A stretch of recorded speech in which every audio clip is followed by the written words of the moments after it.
Di chapter 75 sebelumnya, kita telah melihat Bailang yang sudah bangkit dari mimpi buruknya menjadi manusia ras.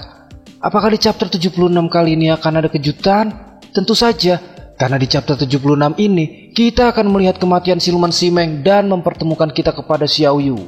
Dan akan kita saksikan setelah yang satu ini.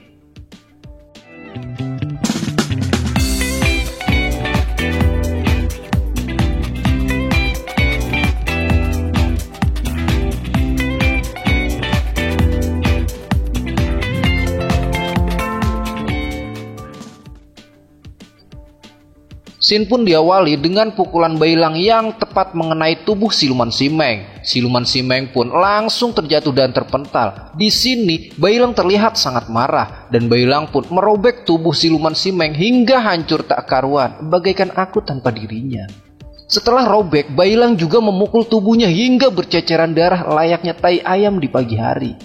Seumur hidup Bailang, baru kali ini dia merasakan sangat marah. Bailang sangat menyesal karena waktu itu tidak membunuhnya. Jika saja dulu dia membunuhnya, Raja Rupeng pun tidak akan mati seperti sekarang ini.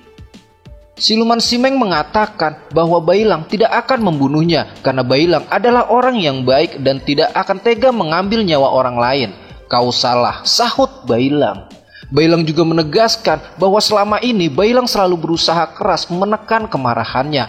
Tapi sebenarnya dalam hati Bailang adalah hewan yang sangat buas. Hari ini siluman Simeng telah membangunkan hewan buas di dalam hatinya muncul. Dan Bailang tidak akan segan untuk memakan siluman Simeng. Dan Bailang pun langsung memakan siluman Simeng. Setelah memakannya, dia pun langsung berubah menjadi dirinya sendiri. Mulai saat ini, Bailang akan segera menjadi jiwa gelap. Tapi, Bailang mengingat pesan Guru Tang bahwa nafsu adalah penyebab utama terperosok. Semuanya dimulai dari hati. Saat itu, Bailang pernah hampir terperosok, tapi dia diselamatkan oleh Guru Tang. Sekarang, Bailang hanya bisa mengendalikan dirinya sendiri seperti sebelumnya. Bailang juga akan terus berusaha untuk menekan nafsunya di dalam hati. Sekarang, Bailang akan mencoba memanggil naga kakak Shou. Karena kita tahu kan, kalau Bailang dalam keadaan jiwa gelap, naga kakak Shou tidak akan datang meskipun Bailang dalam keadaan darurat.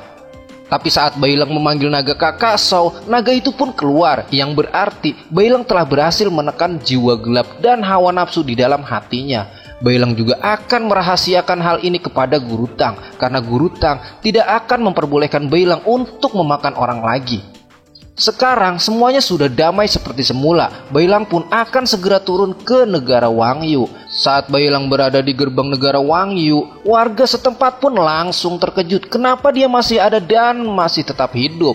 Nenek sihir juga mengatakan agar Bailang kembali ke dunianya dan jangan pernah mengganggu negara Wang Yu lagi. Kedatangan Bailang ke negara Wang Yu kali ini hanya untuk memberitahukan kepada warga negara Wang Yu bahwa ada tanaman yang bisa digunakan untuk memanjat dinding. Bailang juga mengatakan bahwa dia sudah membunuh Tuhan yang selama ini mendatangkan bencana. Mau naik atau tidak itu pilihan masing-masing. Jika ingin tetap hidup seperti ini, lanjutkanlah. Tapi jika ingin melihat dunia yang sesungguhnya, panjatlah dinding itu. Keputusan ada di tangan kalian masing-masing. Sebelum Bailang pergi, Bailang mengucapkan terima kasih kepada nona kecil karena sudah merawatnya. Anak kecil itu pun sedikit terkejut karena manusia raksasa bisa mengenal namanya. Dan Bailang pun langsung melompat meninggalkan negara Wang Yu. Sesampainya di atas dinding, Bailang pun akan segera pergi ke jalur monster.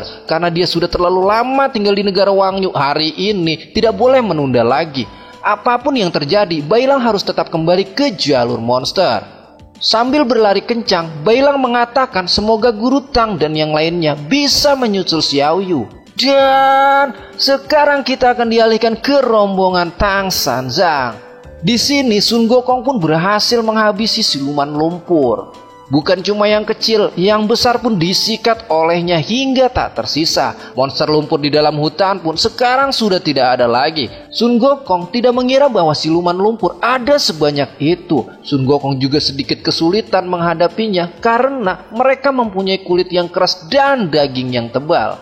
Tapi sebanyak apapun siluman lumpur itu tetap bukan tandingan Sun Gokong. Sekarang mereka pun harus berangkat cepat karena waktunya telah banyak tertunda gara-gara menghabisi siluman lumpur. Tang Sanzang dan yang lainnya pun langsung melanjutkan perjalanan. Tiba-tiba muncullah cahaya terang dari bumi ke atas langit. Saat yang lain tidak mengetahui cahaya itu, Guru Tang mengatakan bahwa itu adalah cahaya dari Xiao Yu.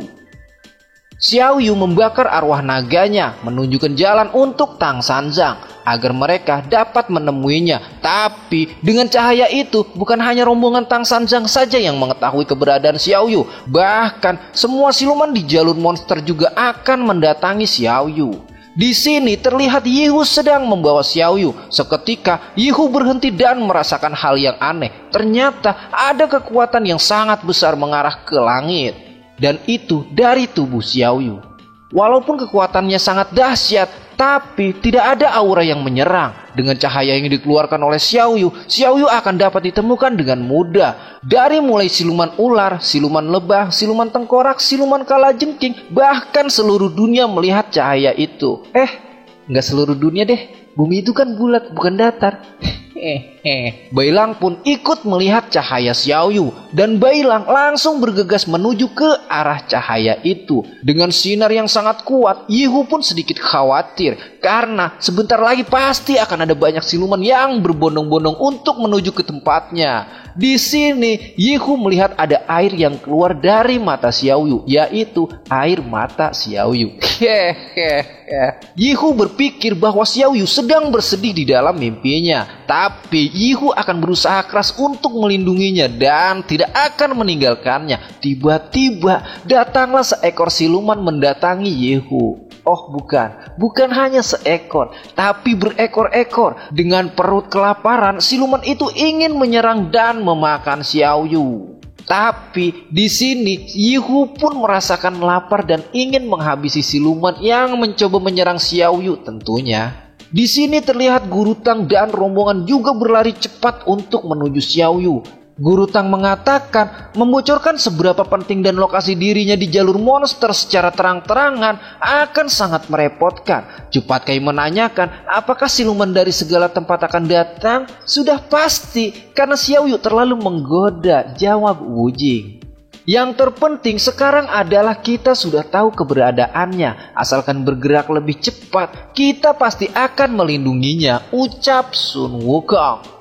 Tiba-tiba Guru Tang berhenti. Yang lain pun menanyakan kenapa Guru Tang berhenti. Guru Tang mengatakan hanya lelah saja berlari dan Guru Tang perlu istirahat. Guru Tang pun mengatakan pada Gokong agar Gokong pergi sendiri, tidak perlu menunggu rombongan. Karena kita juga tahu kan kalau Gokong paling cepat di antara yang lain. Jadi dengan kondisi yang sudah gawat, sebaiknya Gokong segera sampai ke tempat Xiao Yu. Saat Sun Gokong pergi duluan ke tempat Xiao Yu, Guru Tang dan rombongan pun menyusul secara perlahan. Dan shoo, Wukong pun langsung menghilang. Guru Tang mengatakan kali ini semua makhluk di jalur monster akan terlibat, tidak akan selesai dengan mudah. Dan Guru Tang juga mempunyai firasat buruk untuk saat ini. Sedangkan Sun Gokong akan mengecek terlebih dahulu keberadaan Xiao Yu dan langsung menuju lokasinya. Sun Gokong mengatakan bahwa dia merasakan kegelisahan pada Xiao Yu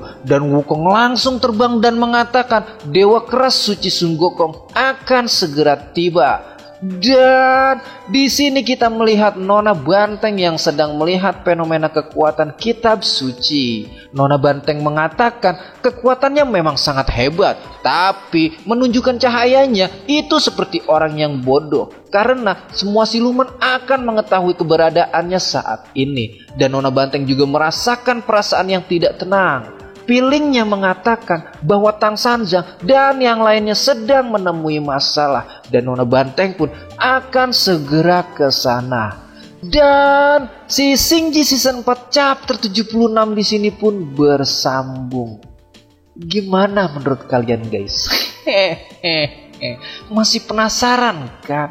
Dan buat kalian yang masih penasaran dengan kelanjutan alur cerita si Xingji chapter ini, pantengin terus channel cerita saya. Jangan lupa buat pencet tombol subscribe dan aktifin loncengnya biar kalian gak ketinggalan keseruan dari cerita saya.